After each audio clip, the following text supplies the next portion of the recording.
Hi, Lisa. Hi, Matt. How are you? Yeah, I'm wonderful. I'm so proud of you, and I really appreciate you giving this time. I know you've got a lot on your plate. How are you?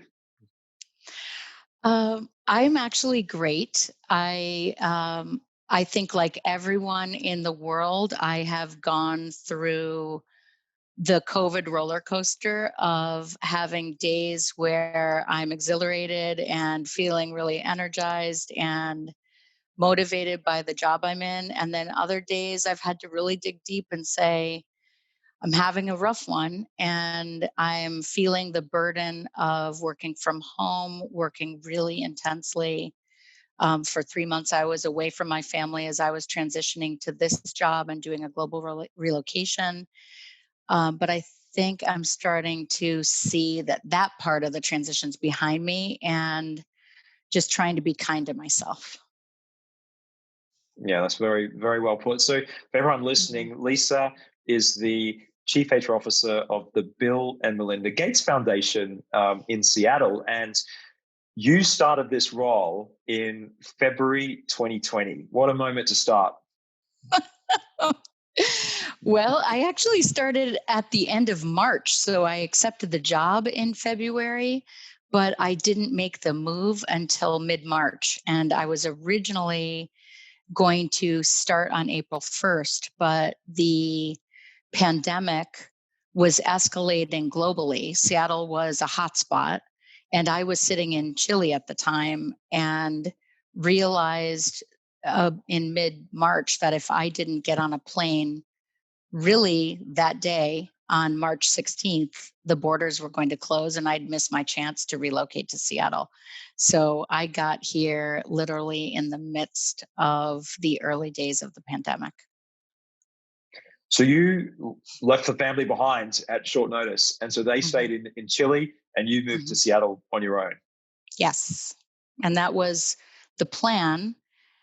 We've done these global relocations a couple of times. So we were accustomed to my moving to start a new job and having my family come afterwards.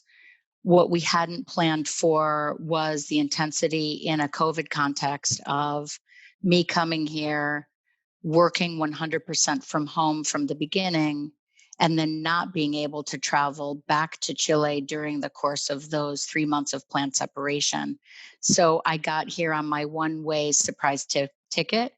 And I don't know when I'll go back to Chile. I hope it will be someday in the future. But for now, I came here and I've been in Seattle ever since.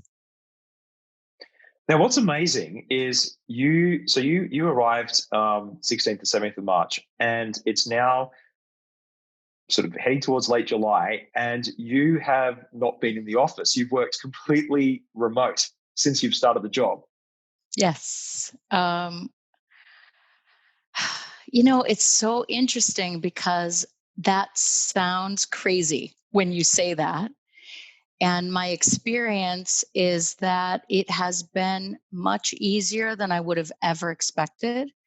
And when I think back on these first 3.5 or 4 months of working virtually, I think a couple of things have really helped make it possible. Number one, the Gates Foundation happens to be a very tech savvy organization, as you can imagine from our founders' roots from Microsoft. So we already had excellent discipline around using the technology that we have at the foundation. Teams had just become our platform of choice. So coming in and using Teams and being able to connect really seamlessly with everyone, even though it's through video, we are all much more closely connected because we see each other's homes. We're getting glimpses of people's real lives. So that's helped a lot. I also think that the experience of working in multinational companies and global companies where people are scattered all over the world and we're used to talking, connecting at crazy hours of the day and night. Someone might be sitting on a beach in one country and someone else is sitting in their home office in the morning in another country. Um, Being able to talk that way and adapt helped me a lot. but I think it's also been a great equalizer that we're all in it together, working virtually at the same time. So far so good. It's been possible is what I've learned. So you joined a remarkable organization at a remarkable time, and also in a remarkable role. Um, can you explain what it's been like to be the head of HR? Oh gosh. You're right. It is a remarkable role in any time, but coming into the Bill and Melinda Gates Foundation at this time in world history has been just an incredible learning experience. So, on the one hand, the role of chief HR officer at this organization is like that role in any other complex organization. There are massive organizational change and culture opportunities that I have walked in to help address. The foundation is celebrating its 20th anniversary this year. Actually, we celebrated 20 years in May. And so, as a 20-year-old organization, we are coming out of our adolescence years into your young adulthood, if you think of it that way. So, the opportunity is to shape the capability for the organization for maximum impact for the next 10 to 20 years. And then on top of that, with COVID, it really plays to our sweet spot of outstanding world-class technical capability in R&D, in medicine, and making sure that we are able to share that capability with the world. So I've also been able, as a newcomer to the organization, to sit in on the weekly deliberations that our leadership team is orchestrating to understand what is the pipeline of therapeutics and vaccine solutions around the world, what's happening with the pandemic and its epidemiology trends around the world, but in particular, what is the impact in the countries where we do most of our work, and what is the disparate impact, and what can we learn to make sure that people have access to the solutions when the world is able to deliver those solutions in terms of therapy and vaccine. It's been an amazing way to start. So, ordinarily coming into a new HR role, it would be your mission to shape the agenda and build on what's been Mhm. created. But with the times we've been in, how have you found the adaptation of that role to the reality of what's needed for the people in the organization? Yeah, I think COVID and uh, racial injustice in the United States and then in the world have been two crisis moments that have brought to keen focus the role of human resources in organizations.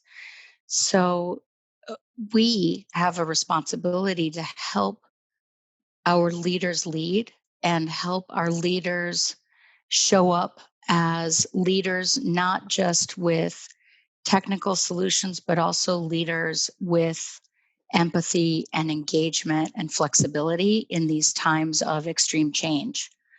So I've found that I am spending an incredible amount of time in that space as an executive coach with the entire executive leadership team and with the HR function to make sure that we're providing the support and the resources, but also the empathy and a culture of flexibility and transparency to help people work through all of these massive changes that we're living through. Because I'm finding that it's not so much about the technical solutions like benefits and additional policies of workplace flexibility. It is much more about behavioral, interpersonal flexibility, engagement, support, empathy, listening, asking, laughing, crying with each other as we make it through these tumultuous times. I want to talk to you about the topic of balance, and it's Mhm. been a really pertinent topic as I've engaged with other chief HR officers across the world, just around the protection of people's limits when it comes not just their work, but Yeah. also their broader life. And I've seen some responsibility for the human resources function or outside of the office to a degree that has been unprecedented. Mm. I think that's such a challenging question for all of us, especially as we're working from home. And I'll speak for the Gates Foundation. I mean, because we are in the center of the challenges and the opportunities represented by the pandemic, how do we strike balance with playing the critical role that we're playing for the world, and also then making the choices of prioritization to scale back and slow down on other bodies of work so that we can make room for the work that we're doing that's so critical right now with COVID. I don't think we've gotten that right. And I think that every friend, colleague, professional colleague, and friends and family around the world are suffering with that question. How do we make space? How do we prioritize? What is the language of choice making?